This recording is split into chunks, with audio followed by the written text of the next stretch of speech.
Decade British diplomacy जो China की तरफ रही है वो हमेशा कोल्डनेस का शिकार रही है। लेकिन पिछले 8 सालों के बाद ये पहली बार ऐसा हुआ है कि ब्रिटिश प्राइम मिनिस्टर जो है वो उन्होंने बीजिंग का विज़िट किया है।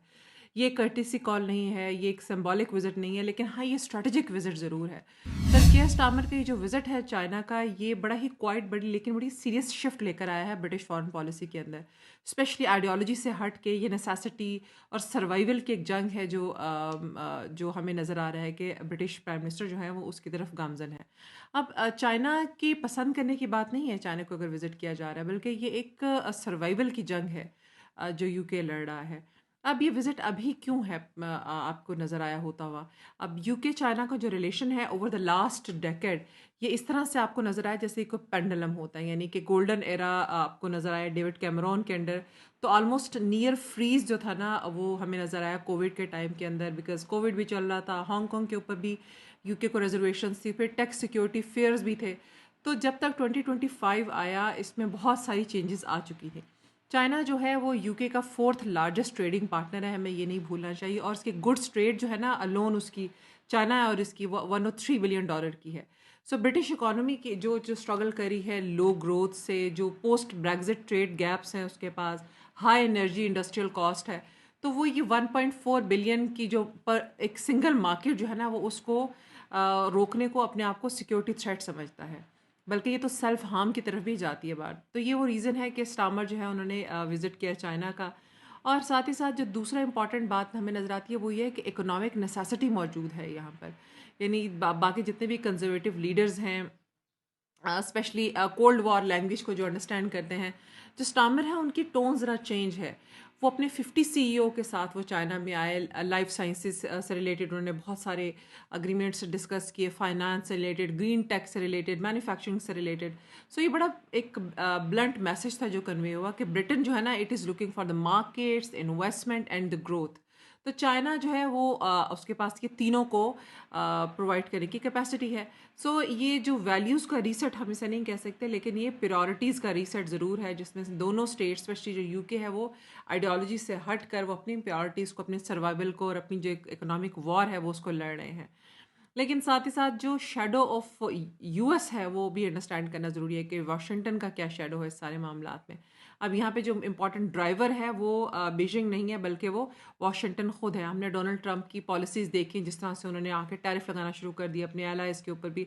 10% टैरिफ उन्होंने यूके की गुड्स के ऊपर लगाया, और ग्रीनलैंड के ऊपर दोनों का डिसएग्रीमेंट रहा, नेटो बर्डन शेयरिंग के ऊपर यूएस यूके का वो रहा, डिसएग्रीमेंट रहा। तो इससे क्या हुआ कि लंदन की जो फाइनेंशियल एलीट है ना उनको इस पे बहुत झटका पड़ा। तो उन्होंने कहा कि भाई हमें कुछ और रास्ते भी इख्तियार करने चाहिए। अब स्टामर जो है उनको ये मैसेज जब मिला तो उन्होंने ये देखा कि देखिए यूके जो है ना वो यूएस को फोर्स नहीं कर सकता कि आप हमारे से रिलेटेड पॉलिसी को फ्लेक्सिबल करो, तो वो चाइना के साथ तो अपनी डेवलपमेंट की तरफ जा सकता है ना।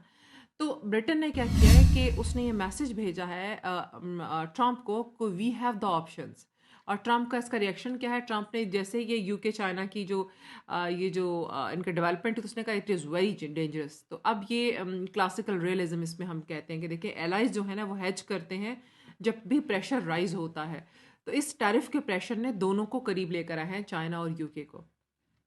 अब इस सारी बातों से, इस सारी जो डेवलपमेंट है इससे क्या मिला यूके को? अभी जो विजिट है इसमें बहुत सारे कॉन्क्रीट आउटकम जो है वो डिलीवर किए गए। ट्रेड ब्रेक थ्रू की इसमें बात की कि चाइना ने एग्री किया कि वो जितनी भी टैरिफ हैं वो रिड्यूस करेगा स्कॉच विस्की की। फिर उसने कहा कि $250 मिलियन की वो एक्सपोर्ट्स को ओपन करेगा। मोबिलिटी की बात की उसके अंदर, बीजिंग ने कहा कि वीज़ा फ्री एंट्री जो है ना ब्रिटिश सिटीज़न के लिए वो बनाई, वो मेक श्योर की जाए। तो चाइना ने वो की, एजुकेशन, टूरिज्म के लिए।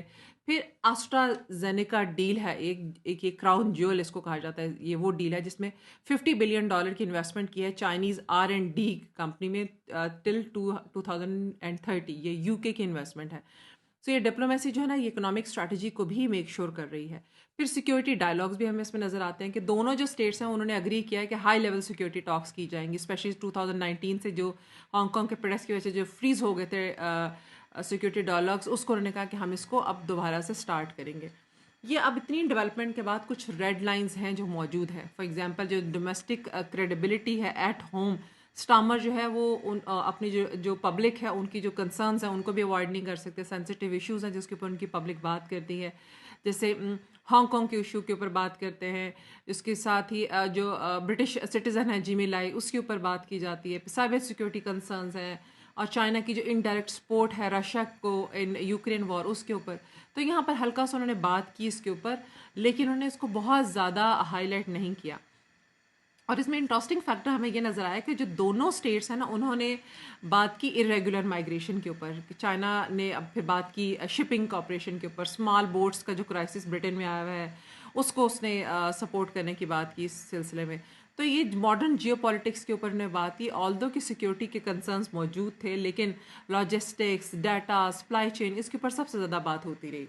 अब यहाँ पर जो ब्रिटेन है उसने अपना एक इमेज भी क्रिएट करने की कोशिश की इंटरनेशनल एरेना में कि वो एक प्रैग्मेटिक मिडिल पावर है, यानी ये जो विजिट था उसने ये भी सिग्नल दिया कि ब्रिटेन जो है वो अपनी आपको रीडिफाइन कर रहा है, वो अमेरिका का जूनियर पार्टनर नहीं है, ना ही वो यूरोप के एको में रहता है, बल्कि वो एक प्रैग्मेटिक मिडिल पावर है जो कि अपने राइवल से बात भी करता है, जो कि अपने रिस्क को मैनेज भी करता है, जो फ्लेक्सिबिलिटी को चूज़ करता है जहाँ पर उसको लगता है कि इसके स्टेट इंटरेस्ट आ रहा है। सो ये एक वो इमेज है प्रैग्मेटिक मिडिल पावर का जो अटेन करना चाह रहा है यूके, इन बजाय इसके कि उसके ऊपर एक स्टैंप लग गई है जो बहुत अरसे से कि वो एक जूनियर पार्टनर है यूएस का, उससे वो हटना चाह रहा है।